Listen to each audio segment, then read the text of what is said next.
Tonight on CBC Vancouver News. It's a little too soon to tell. Use an ice hockey analogy, whether this is about regrouping our own end with the puck or whether this is pulling the goalie.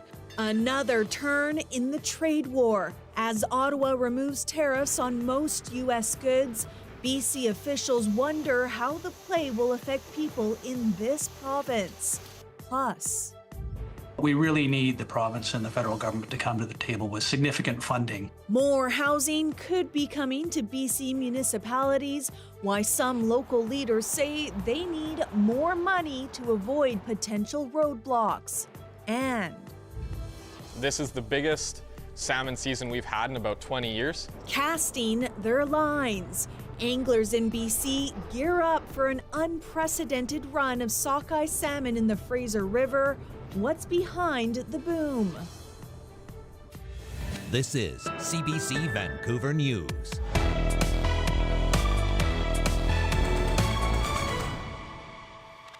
Hello, thanks for joining us. The federal government is dropping some retaliatory tariffs on American products, except for the 25% tariffs on U.S. steel, aluminum, and auto parts. And as Katie DeRosa reports, the move is getting mixed reaction here in BC. It was a bit of a surprise to us.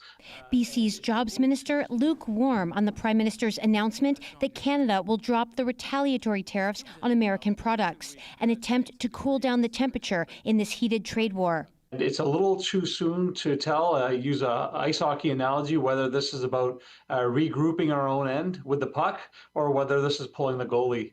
Calon says BC has no plans to reverse course on its own retaliatory measures, including the ban on U.S. liquor from government liquor store shelves. We don't have as much faith, say, as the federal government does right now, that the Trump administration is going to cooperate or play ball.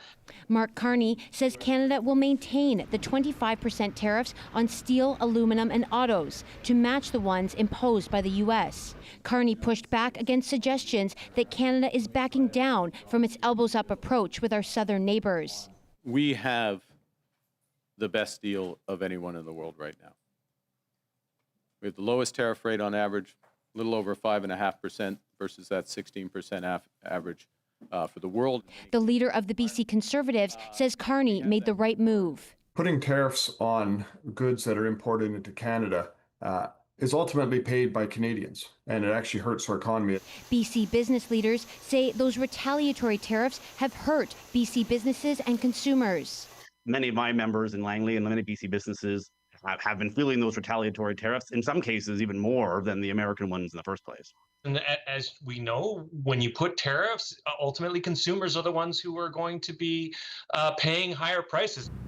One thing that hasn't changed in this trade war, the combined 35% duty on Canadian softwood lumber, which is hitting an already beleaguered industry here in BC.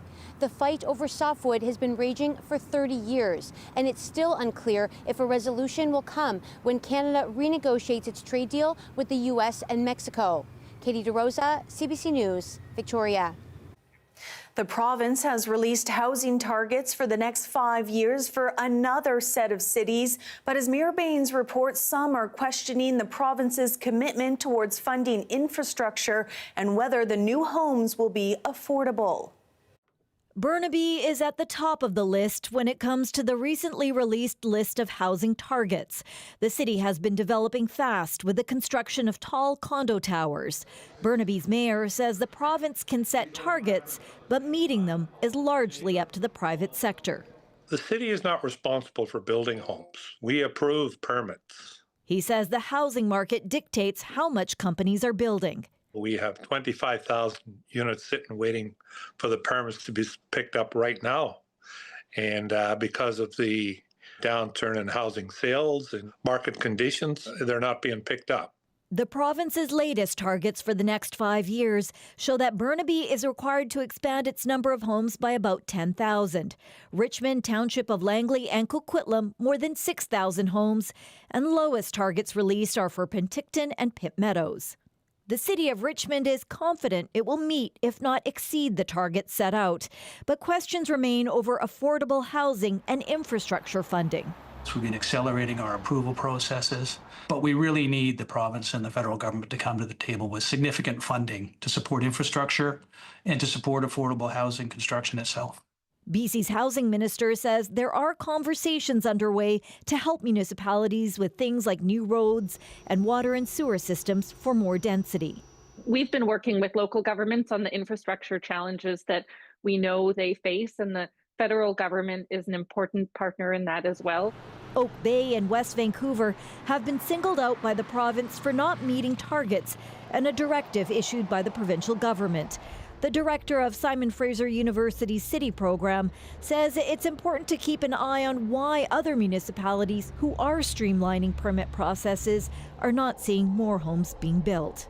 There is, I think, this right now profound challenge in construction in terms of cost that really isn't the fault of the municipalities not meeting their targets. It's really the state of the market for housing. He says that, coupled with the unaffordability, is a key issue that needs to be addressed.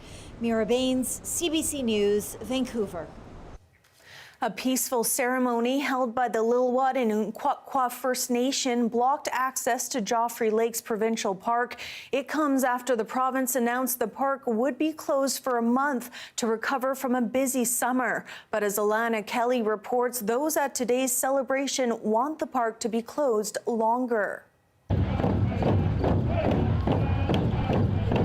The beating of drums and singing plays out during a ceremony. Behind this, bins and vehicles form a barricade, blocking access to a popular park, and the lineup of vehicles spans 3 kilometers. We want the time and space for Unquaqua and Lil'wat, but we also want the time and space for the environment to recuperate. Earlier this week, the province announced the park will be closed to recreational visitors between September 2nd and October 3rd. Each of us have more stories to tell.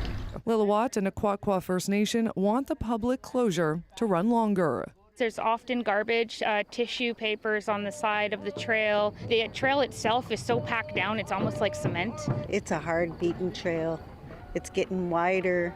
And the amount of people, not only the Lil'wat people or Unquaqua, people are going up there and trying to collect garbage, trying to ensure that it is a beautiful place.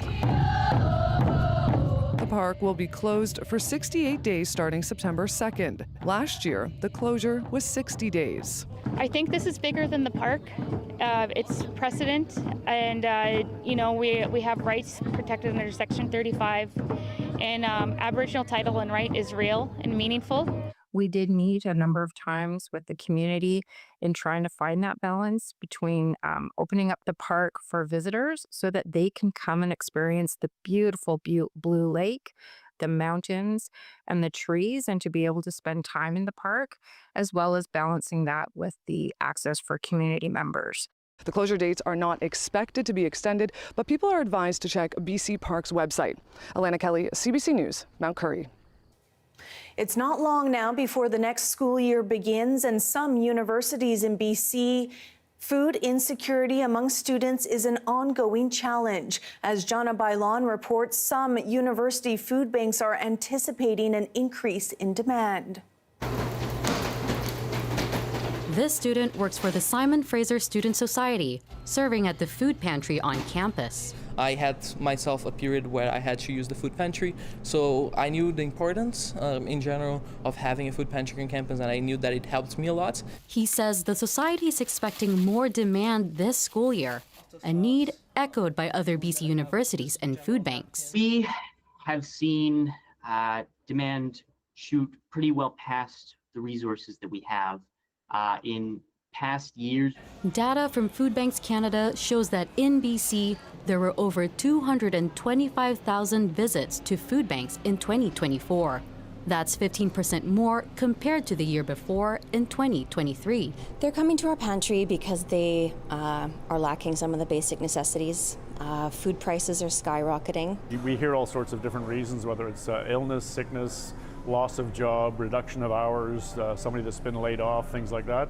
So our goal is just to, help as many people as we possibly can. A goal shared by food banks off and on campus that poses its own challenges. Right now, we only have capacity to be open one afternoon per week.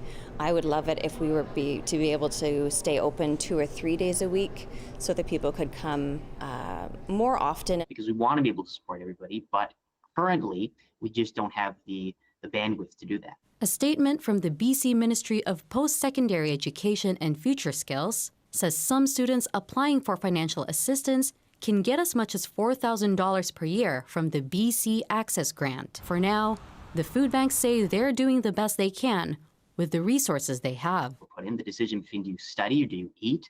Do you have a roof over your head? And these are not decisions that students, international or otherwise, should have to make. It's a very important time for us that we're looking to ourselves and asking how can we do more. More to ensure students don't go to bed or to class on an empty stomach. Jonna Bailon, CBC News, Vancouver. Anglers will have a rare chance to try and catch sockeye in the Fraser River for the first time in 3 years as officials forecast a booming salmon return. As Kier Junos reports, while the season has just started, the unprecedented run of sockeye is already bringing a boost to local businesses. Here at the foot of the Mission Bridge, folks are lining up on the riverbanks here to catch salmon, as sockeye are expected to run up the Fraser River in record-breaking numbers unseen for years. Now, some of the more experienced anglers down here say that the sockeye don't really bite down here by the Mission Bridge, and then it's mostly pink salmon, but everyone's down here trying anyway. I'm new to fishing, so I don't really know what to do. Just open today, so just going for pinks at the moment. I've seen a few fish, but they don't seem to be biting right now. Meanwhile, at Fred's Custom Tackle Shop in Abbotsford, staff say lately there hasn't been a moment where the shop is empty, as anglers call on them to spool heavy line on their rods, specifically for catching sockeye salmon. Sales associate Nolan Barkman says it's an exciting time for fishers. This is the biggest salmon season we've had in about 20 years. It's been that long since they've opened pinks and sockeye on the Fraser at the same time. The Pacific Salmon Commission says sockeye runs are cyclical, with fish usually returning to spawn 4 years after hatching. That tends to create peaks every 4 years. This season, over 10 million sockeye will make the run, and that's 3 times higher than what the Commission expected before the season started. But there's still a limit to how many you can catch, at least at the start. Fisheries and Oceans Canada says folks can catch up to 2 sockeye per day until September 2nd, anywhere downstream from the Mission Bridge to the river's mouth. Pinks are going to be running a lot longer than sockeye, so we still have a big, long season to look forward to. You're going to be having fun with salmon until about the end of November, even into December. Here on the riverbanks of the Fraser, no one's having any luck just yet, but salmon season has only just started. Kier Juno, CBC News, Mission.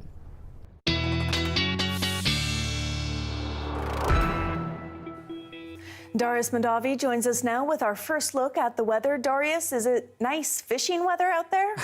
I'd say so. I mean, nothing but sunny skies across BC, not even a thunderstorm popping up, even up in the northeast where there was a slight chance. Yeah, beautiful sunshine, or I should say clear skies as we're, heading into nighttime, coming up in the next few days. Now, that does mean that the fire danger is climbing across the south. We'll talk more about that later in the show. But for now, I'm going to show you those temperatures and where they're heading. You'll notice that in places like Port Alberni and those inland areas, Abbotsford, getting up close to the mid-30s in places. So get ready for some very high heat this weekend and carrying into next week, potentially carrying us all the way into September.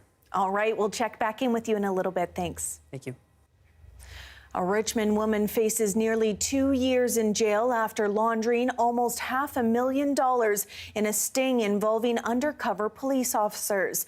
Alexandra Joy Chow was caught by anti-gaming investigators nearly 4 years ago. She pled guilty early last year. A Crown prosecutor told a provincial court judge Chow will be the first person sentenced in BC for pure money laundering since the end of the Cullen Commission, a high-profile public inquiry into the problem 3 years ago. Although Chow was arrested in November 2021, she wasn't charged until nearly 2 years later when police issued a news release detailing an investigation into her and a 49-year-old man. The man accused of killing 11 people at the Lapu Lapu Day Festival was back in court today. What we can tell you about the trial despite a publication ban. That's coming up.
BC's upcoming civic elections could feature several candidates running under the Conservative banner. A group called the Conservative Electors Association has registered candidates in 15 municipalities, including Vancouver and Surrey. While the organization is conservative, it says it will remain independent from other federal and provincial parties and focus on municipal issues. The man accused of driving his SUV through a crowd at the Lapu Lapu Filipino Festival was back in court today. As Karen Larson reports, the hearing for Kai G. Adam Lowe is to determine whether he is mentally fit to stand trial on murder charges. Today was day 3 of the fitness trial for Kaiji Adam Lowe. The 30-year-old is facing 11 counts of second-degree murder in what is the deadliest vehicle ramming attack in Canadian history. Now, the trial earlier heard from 2 expert witnesses, both forensic psychiatrists, who have assessed Lowe, one on behalf of Crown and one on behalf of his defense. The 2 sides are now arguing over that evidence. Now, generally in Canadian law, a person is unfit to stand trial because of a mental disorder based on 3 criteria. They don't have the capacity to understand the nature or the consequences of the proceedings, and they're unable to communicate in a meaningful way with their own legal counsel. After Lowe was arrested, it was revealed he was under the care of a mental health team. However, the question here at Vancouver Provincial Court is not his mental state back then, but what it is now. A publication ban prevents the media from reporting many of the details here in court. However, a media consortium is challenging that ban. Karen Larson, CBC News, Vancouver. Despite months of advocacy, the Aboriginal Front Door Society says a number of its vital programs for unhoused people in the downtown east side are at risk. As Edziu Lovren explains, the organization says provincial funding administered by the City of Vancouver is drying up. If it all stops, then it almost feels like a betrayal. Food, shelter, and a place to put your things. Every day, the Aboriginal Front Door Society acts as a home for hundreds of unhoused residents of Vancouver's downtown east side. My bin is just, I just finished with it. It's being put away. I think it goes down into the middle room over here. Yeah. And how long have you been using the program? Oh, probably for a few years now. Yeah, it's been a couple of years since I've been using it. The program currently stores around 700 bins accessed by 400 to 600 people daily. It hands out 1,000 cups of coffee and hundreds of meals, giving participants more opportunities to access essential services. If they don't have the spot, then they're not going to be able to go to welfare appointments, not going to be able to make it to a doctor, not going to be able to go to a shelter because they're protecting their belongings. But Livingstone says the storage and food program that cost about $100,000 a month to run are now at risk. For the past few years, we've been operating year-to-year contracts with them to do this.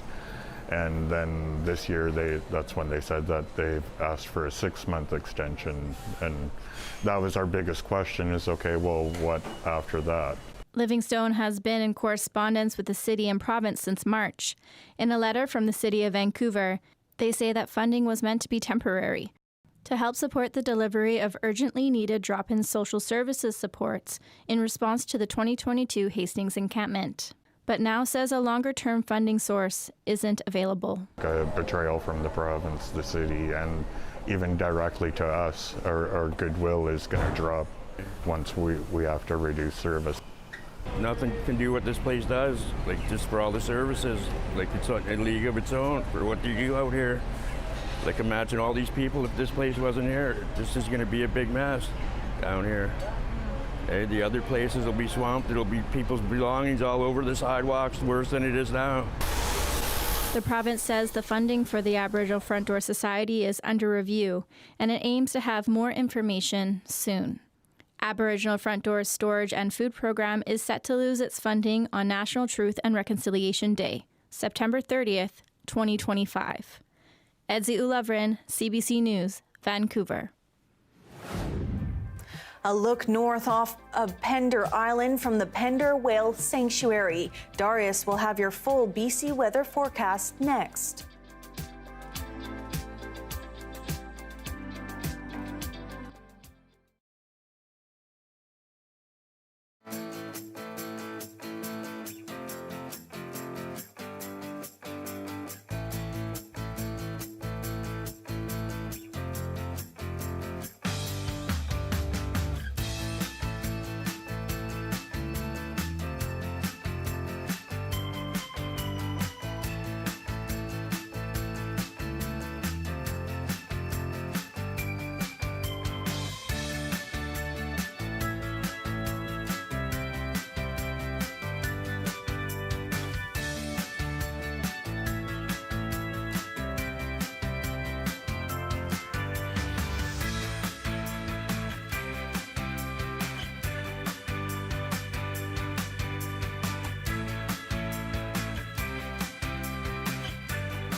In the 1980s, classroom learning in Canada changed forever when computers were introduced and revolutionized schools. The CBC was there when they were an uncommon and strange teaching method 45 years ago. Take a look.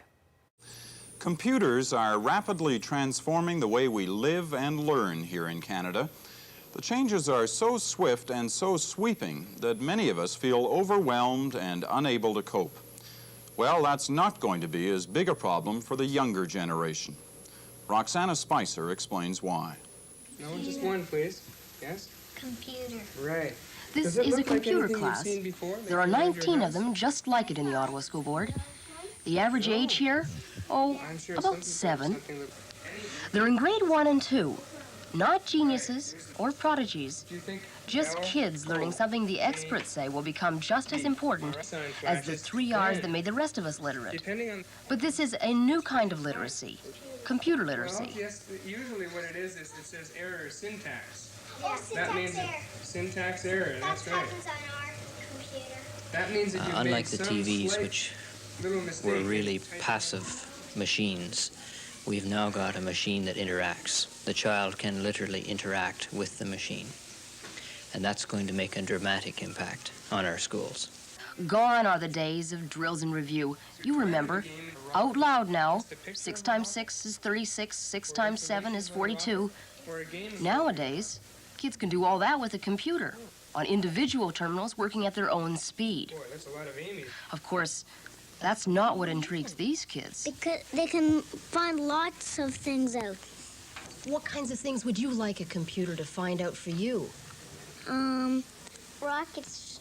Find out what rockets do. They're not restricted to the amount of teacher time that they can have. They're not even restricted to the time they would spend with their peers, practicing multiplication facts and that kind of thing. They'll be able to move into problems and problem solving, ultimately, with this machine. In other words, the computer frees the teacher to spend more time on creative activities, activities that the computer just can't teach. Drama, arts, music, the tool of the future. Before you can say error syntax, it could make the chalk and blackboard obsolete. Roxana Spicer, CBC News, Ottawa. That was 1981. Now a similar tech revolution is happening right now in the age of AI. While some are cautious using it, some schools are leveraging its benefits to reshape, the way they teach and the way students learn. With us now is Chris Kennedy, Superintendent of Schools and CEO of the West Vancouver School District. Chris, thanks so much for being here. I want to talk to you a little bit about how you specifically are using AI in your classrooms. Absolutely. I'm struck by that video, just thinking that's exactly what we're hoping AI does, is what they were hoping that the personal computer would do 45 years ago, and sort of freeing up some of the teacher time. I found over the last 2 or 3 years, and I've definitely around efficiencies, around, like in so many of us in our personal lives, whether that's writing emails or creating documents, I've used AI for that. More and more, though, I try to use it as a partner in my own learning and not become reliant on it.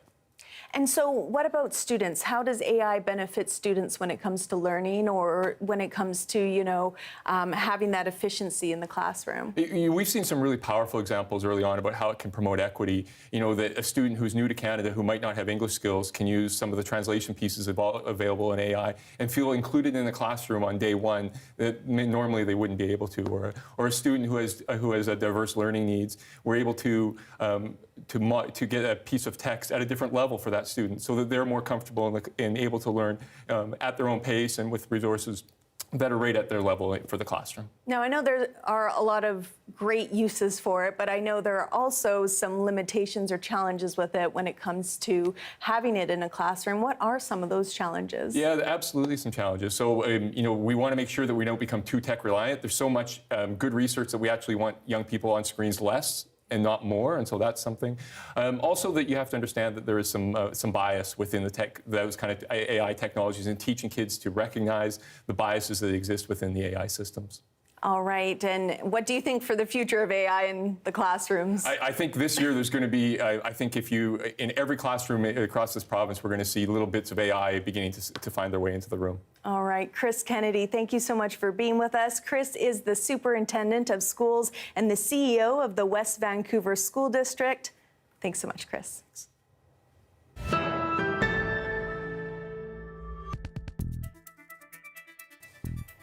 The union representing Canadian Revenue Agency call center workers say thousands of job cuts are leading to long wait times. That is, if you're fortunate enough to get through. And the problem, it warns, is likely to get worse. Sophia Harris reports. All of our agents are busy helping other callers. For weeks, Krista Tucker-Petrick has been greeted with an automated recording every time she calls the Canada Revenue Agency. It's becoming traumatic. And no matter how many times I call... Despite calling multiple times each day, Tucker-Petrick has yet to get through to address a tax issue involving her late stepmother's estate. I have a fiduciary duty to 3 other beneficiaries of this estate. But until I can get this done, I cannot distribute the remainder of the estate. So it's exceptionally frustrating. Tucker-Petrick has company. Social media is flooded with complaints. Try our new AI-powered chatbot. This bookkeeper says staff at her company take turns spending the entire day calling the CRA to address urgent client matters and are rarely successful in getting through. Some days we wish we had a screaming room in the office because we literally want to scream. The union representing CRA workers is also sounding the alarm. It launched a social media campaign this week claiming less than 5% of callers reach an agent due to nearly 3,300 CRA call center job cuts since May 2024. We're advocating for them to stop the bleeding. The union's president estimates between 3,500 and 4,000 call center workers remain. And he warns more cuts are coming due to the federal government's plan to significantly reduce program spending over the next several years. This is absolutely unsustainable. It's not acceptable. It's not the level of service that we want to give, that our members want to give. In an email to CBC News, the CRA says it has a fluctuating workforce due to seasonal hires, and that although budget constraints affect staffing numbers, serving Canadians remains a priority. So much time just hitting. But several CRA callers say something needs to change. What's your message to the government? Help. She and others hope that someone in the government is listening. The status of your tax return. Sophia Harris, CBC News, Toronto.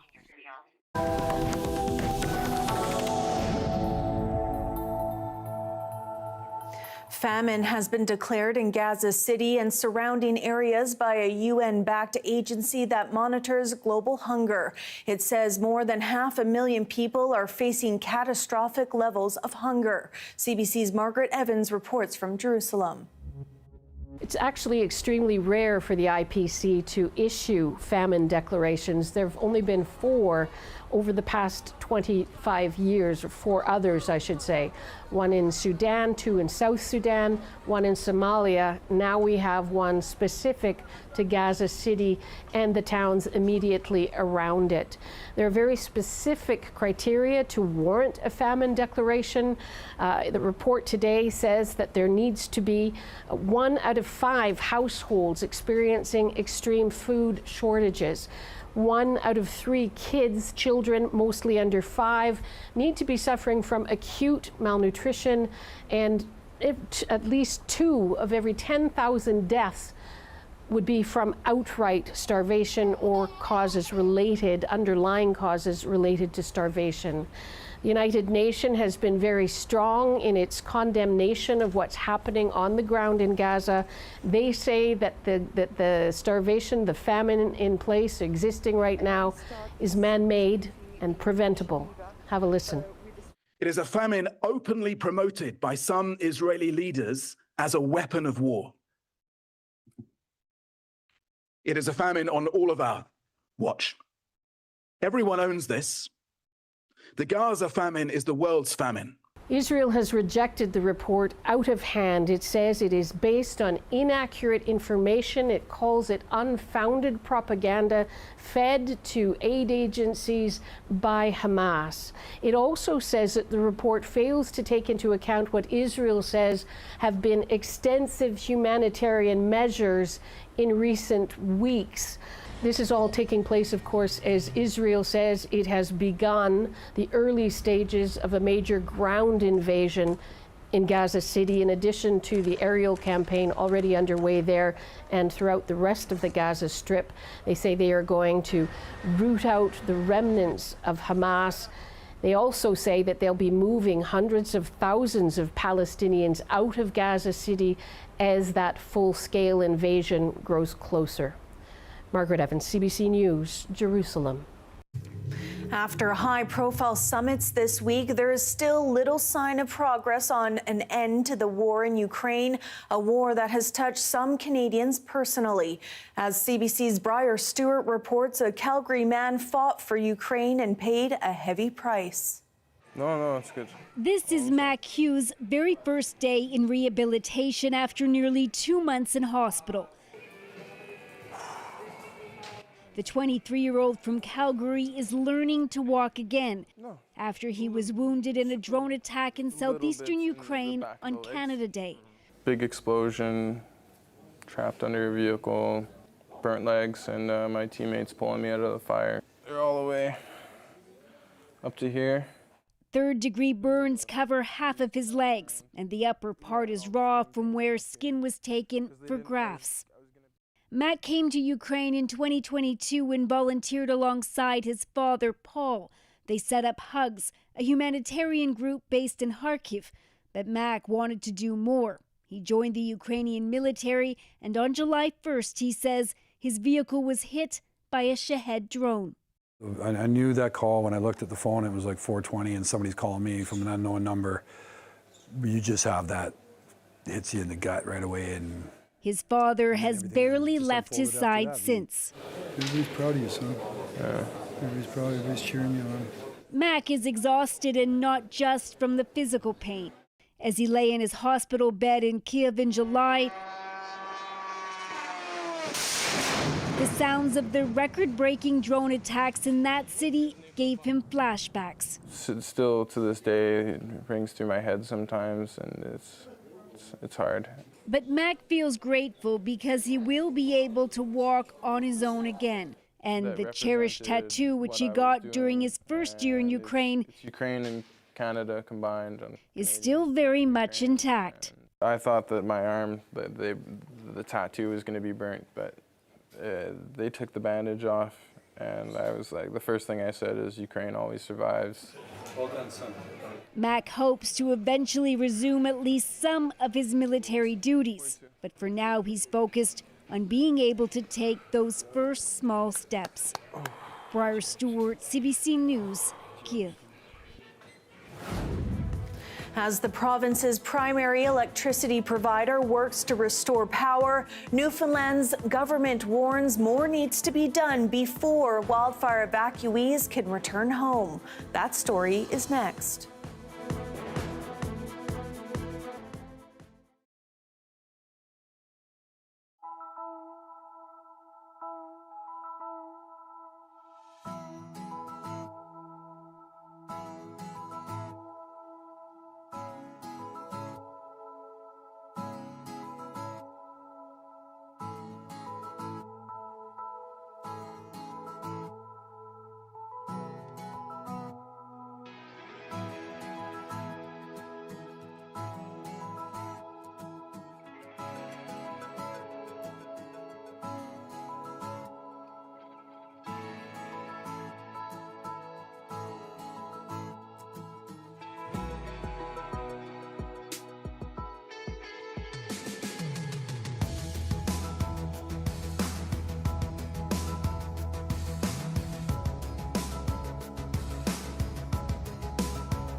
Newfoundland's government today announced it will match wildfire donations to the Red Cross, something Ottawa committed to doing yesterday. But as wildfire conditions slowly improve, the government says a lot of work needs to be done before residents can return home. Abby Cole has that story. Evacuation alerts for Job's Cove and Freshwater have been lifted, but the timeline for when other evacuees can go home still remains uncertain. There's a very long checklist that we have to go through to make sure that not only that the fire is out, but that the communities are safe for any various number of reasons, including things like power to homes, damage to homes that you might not see at first glance, roads, bridges, things like that. So there is a lot of work to do before those evacuation orders can be lifted. Newfoundland Power says approximately 200 poles were compromised or destroyed by the fire. They're currently working on replacing 125 of them, but say more restoration efforts need to happen before they can replace the rest. After 2 days of work this week, we have replaced 30 of the 125 poles. And our crews and all our team are determined to complete this work as quickly and as safely as possible. So as we get more access to all of these areas, we will be able to address these poles in a timely manner to make complete restoration of our assets. And this will allow then power to be restored to all of the communities, and then we will work with government. And as evacuees anxiously await news about the future of their communities, newly appointed Housing Minister Jamie Korab says a cabinet committee will be engaging with residents. And I just want to let people know that your voices will be heard as we move forward. The scope of this work is wide-ranging, and it's going to involve countless partners working together. It's not as simple as just turning the power back on. Some of the examples, and this isn't inclusive, but we need to make sure there's clean drinking water, air quality, hazardous materials from buildings to deceased livestock. The Premier says that the province is going to be there for people who lost their homes. But as for what that looks like, including financial assistance, he said he doesn't know yet. Abby Cole, CBC News, St. John's. Darius Madavi joins us now with a look at our weather. Darius? Well, I'll start here in BC, where we have this ridge of high pressure that is built in. I think Johanna showed you this graphic yesterday, and this is pretty much it. Ridge of high pressure sitting over the province, and that is the story everywhere. There's a bit of cloud up in the more northern parts of the province. That should be clearing out tomorrow as well. Really no lightning happening here in our neck of the woods. Although if we take a look at the temperatures, this is going to be the big story for pretty much the next week or so. With that being said, it is also the only story for the next week or so, because no precipitation expected to break in anywhere in the province. Everywhere in BC is expected to see higher than normal temperatures, with the potential exception of Port Hardy, which is sitting right at seasonal. 21 is normal. The next few days, they should be hovering between 18 and 20. Everywhere else, though, by the water, probably looking at 3 to 4 degrees above normal. Further inland, as high as 8, maybe even 9 degrees above normal temperatures. So here you go. Those temperatures continue to rise into the weekend. We may see a little bit of a dip as we get into early next week by Tuesday, but Sunday and Monday definitely going to be 2 very hot days, especially in places like the southern interior. There you go, 36 in the Thompson, also 36 in the Boundary region. Also over in Port Alberni, which is not on this map, a number of places that should be seeing temperatures up into the mid-30s and approaching the high 30s. That also doesn't take into account the humidex values, which will be felt here in Vancouver, especially some places by the water, including Vancouver, could be feeling another 4 degrees above the actual temperature in those places just because of that humidity. Now, that also means the fire danger will continue to rise over the next few days. High winds aren't expected in any particular areas at the moment. But with that being said, if we do continue to see these high temperatures, if we do start to see some higher winds, that'll really start to dry out those fuels very quickly, and we could see the potential for new fire starts if we start to see thunderstorms in the interior next week. Again, that's not expected this weekend, but next week it is a possibility. With that being said, as we see more fire activity, we may start to see more smoke. But in the meantime, aside from some small sections in the southeast, which may see some high-level smoke, for the most part, we're looking pretty good. Well, that ridge of high pressure would be pushing that smoke down to the surface. So if we do see more smoke being kicked up, it may become surface smoke as well, something else to watch out for. Sunny across the province, nice and easy map there. And in terms of a 5-day forecast, Janella, we're really just looking out for those inland temperatures, 30 inland, 32, 30, and then again, add another 4 degrees for the humidex. Well, Darius, you know it is Friday, so guess what time it is?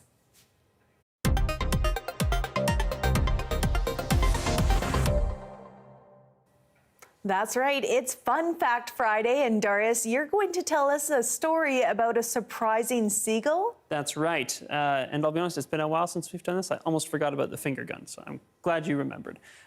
Today, I want to tell you about a seagull that was first found as a chick back in the year 2000, so 25 years ago. And this chick was rescued and brought in to be rehabilitated. It was orphaned, and so they were taking care of it. Now, this takes a lot to take care of a gull chick. I will note this is a glaucous-winged gull, so a specific kind of seagull. There are many types of gulls here in BC.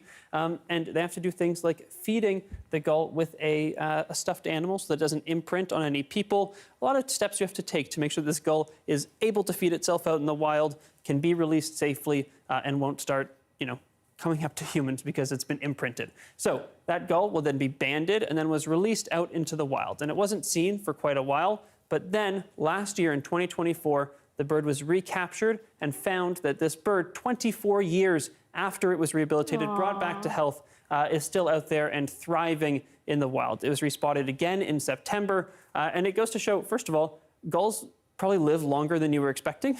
The oldest gull is over 30. Wow. And for other birds in general, I had to look up because I was surprised. Wisdom is a Laysan albatross in Hawaii, and it is over 70 years old. Oh my goodness. In the wild, not in captivity. Crazy. So a senior seagull. And still laying eggs. Yes. Thank you so much, Darius. Thank you. A scary sight for some stores in Vancouver already selling Halloween decor. How shoppers are feeling next.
In partnership with the Museum of Vancouver and the Vancouver Maritime Museum, Afro Van Connect and Black Space Media are holding a walking tour in Kitsilano. It highlights the history and culture of Afro-Indigenous farmers, their land practices, and culturally relevant foods.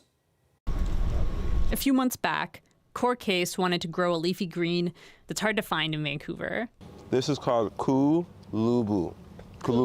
This leafy green is a comfort food for Core. It grows in Uganda, where his family's from. He says it's also kind of rare in Vancouver. So if you want to eat it, you have two options.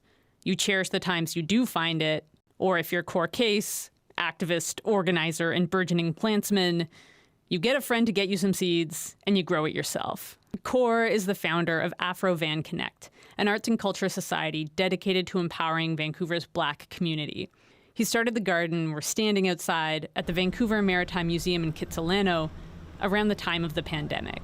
It's been a journey. It's been and a lot of lessons, but we're happy to be here. We're happy that the city is supporting us as well. This plot of container gardens has a name, Fair Farms. It's a place to experiment, grow, and donate garden staples like tomatoes and also traditional foods from the African diaspora, as well as indigenous crops like tobacco. We have been successful some years and not so some other years because obviously the weather changes. Core's work represents a broader effort to revitalize Afrocentric farming. Less than 1% of farm operators in Canada are Black. And even though BC has the most diverse population of farm operators in the country, Toyin Kayo Ajayi, founder of the Canadian Black Farmers Association, says he only knows of one Black farm owner in the province. Himself. I think I'm probably the only Black farmer with a status in BC. Toyin says interest in growing Afrocentric food is growing, and growing local will make it more affordable and accessible. We need more people in that industry. If you don't have more people in the industry, there is no way we'll be able to make that culturally preferred food available in an abundant way. And there's a rich history of Black farming in BC. That's why Core wants to make history tangible at his gardens, which, after all, are located at the Maritime Museum, a museum of Vancouver, places which have been criticized in the past for excluding Black histories and voices. This isn't lost on Core, and it's also not lost on Denise Fong, Museum of Vancouver's curator of urban cultures. There's a lot of trust building that needs to happen.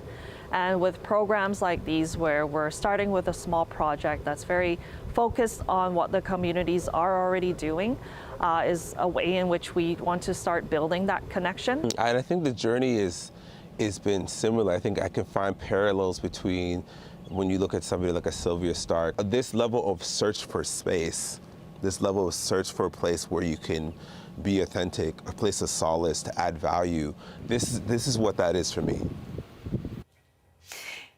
Thank you. It's not even September, but for some, spooky season is already here, with Halloween decor showing up on store shelves. We took to the streets to find out if people are embracing the October spirit or if it's still too early. Is it too early? We're by the end of August. Kind of, I think it's a little bit too early, yeah. It's a little early because it's still summer. Yeah, I think they just market it way too early. End of September or like start of October, that's like maximum. No pumpkin until October 1st. I don't think it's early. Kids like to pick out what they want, and yeah, Halloween's fun. Oh, I think it's amazing. In fact, we are already starting to plan our Halloween staff party, and I'm feeling like this year, just with, I don't know, there's a certain vibe out in the atmosphere, dragons. I'm used to it.